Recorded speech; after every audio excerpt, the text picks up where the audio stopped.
Good morning. Good morning. We do recover. You hear me? It's crazy though. I'm up early in the morning, just got dressed and everything, and I'm getting ready to go see my probation officer here in a few hours. And I'm just sitting here still kind of nervous, still kind of worried, like got some anxiety, but the only time anxiety really bothers me is like when I got to go to the probation office, go check in or go take a drug test. I mean, don't get me wrong. I know I'm 100% sober. I ain't got nothing to worry about. But it's just all the past traumas from situations. Just every time I used to have to go into probation, any other time in my life, I'm going there with a Wizinator. I'm going in there with some. Really, I used to use coffee water. A little food for thought, man. I used to take because I learned it in prison. We used to get the drug test in prison, and we used to take a very little bit of the drink a cup of coffee, and when you're about to rinse it out, you just got very little bit of coffee in the bottom. You fill that up with water, and it's like this yellow. It almost looks like urine. You know what I'm saying? So we used to put that in the toothpaste tubes, and then tie the toothpaste tube with a shoestring to the inside of your boxers. So when we were in prison, they would call us for drug tests. We could, one time I had this police officer. I ain't gonna say no names. He was really cool. Like he used to let us know, like, listen, bro, you're on the list, because once you got straight with him, he'd let you know. So one time, that's how I got straight with him. I'm in there, and what was my baby mama's other baby daddy called the prison and said she was bringing me stuff through Vizzo. You know what I'm saying? So when I came out, they took me to the sergeant station to take a UA. But by the grace of God, they didn't have no tester sticks. So he said, we'll be back to get you tomorrow. You know what I'm saying? I said, all right. So, because I couldn't get ready at the VP. You know what I'm saying? I couldn't have the toothpaste or nothing on me because they strip search you. So the next day I come in there strapped up ready. You know what I'm saying? So when I come in, the officers says, I don't know what you're doing over there, but you better not fail. You know what? Because he sees me over there fiddling, fucking around. He said, I don't know what you're doing over there, but you better not fail. So right then, I already know I got the green light with this guy. He's just here for a paycheck. You know what I'm saying? So then, and he's like, man, that's messed up how your baby mama, the other baby daddy did you. You know what I'm saying? Because they already handled all the paperwork. You know what I'm saying? So he let me skate. You know what I'm saying? So I slide. But from then on, I used to step to him every week and be like, man, am I on the list? Am I on the list? You know what I'm saying? He'd be like, nah. Or he'd be like, yeah, you're on there. You're on there. Be prepared. So that was one flex that came out of a bad situation. They tried to put me into confinement. You know what I'm saying?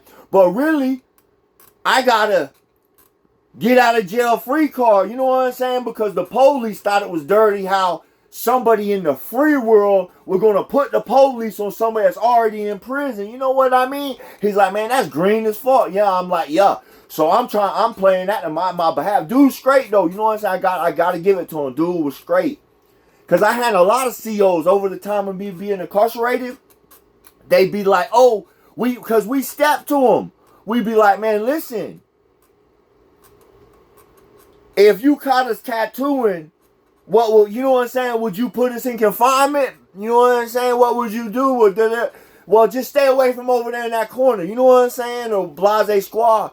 So one time, this cracker came in. He said, the sergeant came in and told the police, but the police knew we're tattooing in the corner. But we see the sergeant come up, so we cuff everything. Sarge comes out there, runs down on us, and then he goes back in the booth. And then he leaves, and then the police come out, and he said, Sarge said, watch out, they're probably tattooing back there in the corner. You know what I'm saying? We're like, well, we appreciate you being straight with us and not putting us in. But you know what's crazy? A few months later, they called me and my bunkie. Y'all see him cut my hair and stuff. They called me and my bunkie at the time, and they called both of us for cause piss test. You know what I'm saying? And it was the police said he seen us leaving the bathroom, and there was an odor of marijuana. Cracker, you know we back there smoking. Because we the type, if we ain't going to crash in the dorm, we going to run it by the, you know what I'm saying? Like, we ain't crash dummies. What, we going to get the whole dorm shook down if they know? You know what I'm saying? You got to know when to hold them and when to fold them. You got to know what shifts are cool, what shifts are not cool. If the shift ain't cool, you just wait till the yard's open. You know what I'm saying? But when you give us the green light, but that's the thing, you got to know, like, man, they'll switch up on you. They'll switch up on you. And you know what was crazy? My bunkie ended up going in, but the sergeant was so nasty. And when they took me for the cars piss test, I got like 45 days left. You know what I'm saying? I got 9 months game time. This 6180 is about to set me back 6 months. You know what I'm saying? So I'm in here kind of sweating. And my bunkie was doing a 10. I was doing 5. And he still had a whole 5 left. You know what I'm saying? And he's like, bruh, I'm going to try it. You know what I'm saying? Because we both been burning together. So he goes in there and he pissed. And he's like, I'm dirty. But I see an opportunity because they're cuffing him up. There's a lot of commotion going on. I said, Sarge, I got to pee right now. Sarge, I got to pee right now. So he hands me the cup. He goes in there.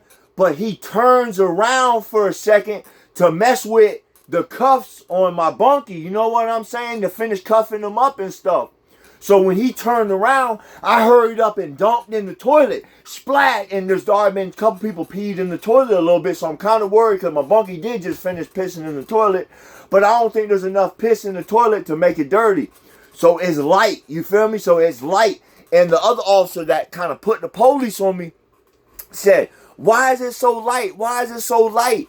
And the sergeant said, oh, they be trying to drink water to beat the test, which is true, we do.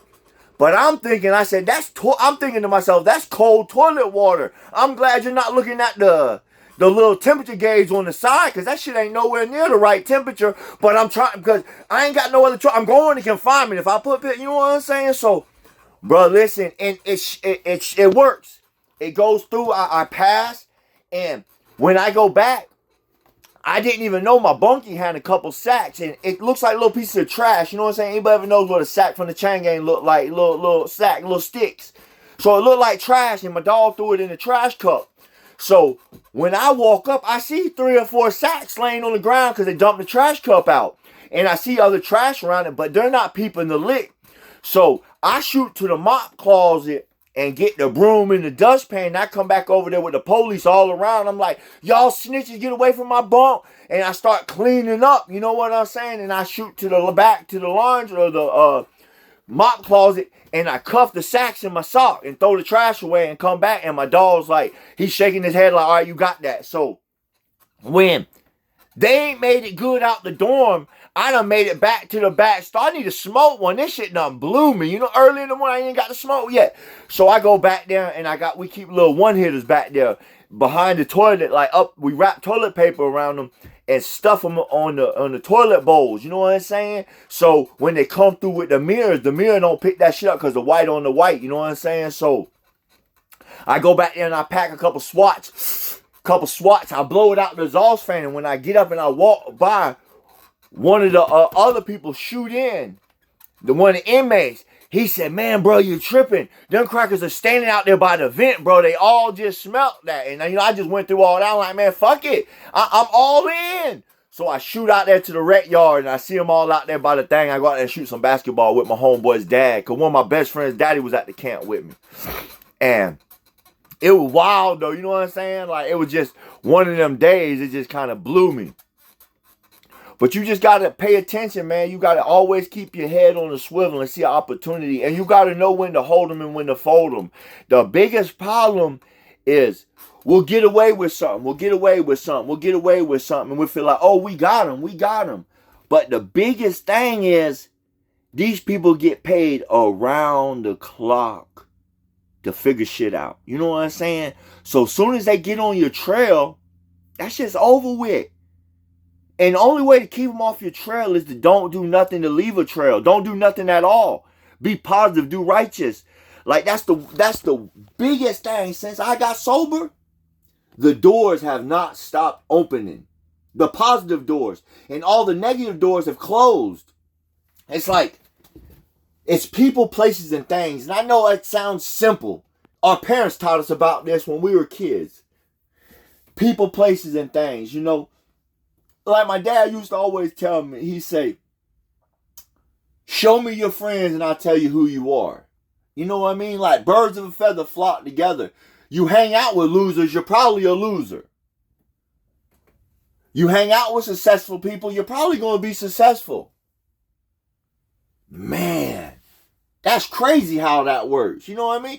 You hang out with convicted felons or active criminals. I'm not saying convicted felons because there's a lot of convicted felons that changed their ways, and I'm proud of y'all. Keep up the good work. Y'all are role models for the rest of us. You know what I'm saying? Convicted felons that's got out of prison, or not, you ain't had to go to prison. You've had a troublesome past, and you got your life on track. You left the rugs alone. You left all this negativity. You left the streets alone. You the real gangster. You the real winner. Don't feed into the bullshit that other people tell you. You know what I'm saying? If you came from nothing and made it to something, you the real winner. You made it. The streets ain't for nobody. Just because a lot of these people ain't got enough sense to get in and out the rain, once they make a few dollars, they make it. You know what I'm saying? You made a few dollars. Now get out the situation you're in. If you got some money, you can figure out the next step to better yourself. Now, if you're in a bad situation where you ain't got no money, you ain't got no income, you ain't got no job, you just in a fucked up situation. You know what I'm saying?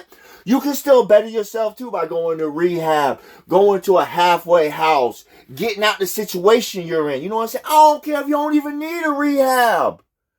There's places that can get you off the streets if you're on the streets. You might have to fake the funk a little bit to get through the situation. But as long as you're bettering yourself, that's the end goal. So when you get out of these places, get out of this, get away from this help, and you can successfully hold your own. You know what I'm saying? Listen, you know what blew me? When I used to be out there catching plays and stuff, you know what I'm saying? I was serving. There was this couple from New York, and they lived down by the river, and they had a camp in the woods. And they had like a tent with a tarp. They had like a little kitchen area. They had like 3 or 4 little tents out there, little gazebos. It was cool as shit. You know what I'm saying? And what blew me is when they call me for $300 or $400, and I go out there and they pull a knot like this out. You know how many times I want to stick them up in the woods, but they were good buddies of mine. You know what I'm saying? They bring good money, so I can't mess that up. You know what I'm saying?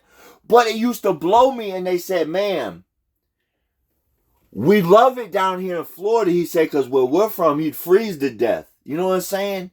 And they wasn't out there living in a tent because they couldn't afford to live nowhere else. They were out there living in a tent to save up to get something better. That's what they told me. You know what I mean? It was like when. And just the willpower. These are junkies now. They lived in the woods. They were saving up money though to get a place. They still did what they did. And that's what I'm saying. Like, if you stay focused and you keep your eye on the prize, a lot of times people they don't see instant gratification, so they'll give up. Come on, why are you giving up? You're so close. You're so close. That's just a little food for thought, man. I'm just up getting ready, about to go to probation. And I'll probably drop another little video. I'm going to try posting more videos, more longer videos. And I appreciate all the support. It blows my mind. And make sure y'all hit that like button. Y'all share. Y'all comment. All that helps with the algorithm. And I couldn't have done this sobriety without y'all, man. Like I said, it blows my mind. All the support. All the kind words. All the words of motivation. And I do it for y'all. If I can help uplift one person, I'm happy with it. You know, or bring one person to Jesus Christ, to let them hear about God, because the reason for this channel is to get the gospel of Jesus Christ out. If God can save this old sinner, he can save you too. He took addiction away from me. He took anxiety away from me. He took all the negative urges away from me. And took all the negativity in life I was going through, all the problems. and started giving me solutions. Because the biggest problem is when we give something to God, we take it back because we don't know the how to. We know we pray for something, we know we want it, but we don't know how we're going to get it. The how to ain't to you to worry about. That's to the big man. That's to the Creator. Has nothing to do with you. If you pray about it and have faith, God's going to answer your prayers. Just a little food for thought, man. Y'all stay prayed up. God loves you and John loves you.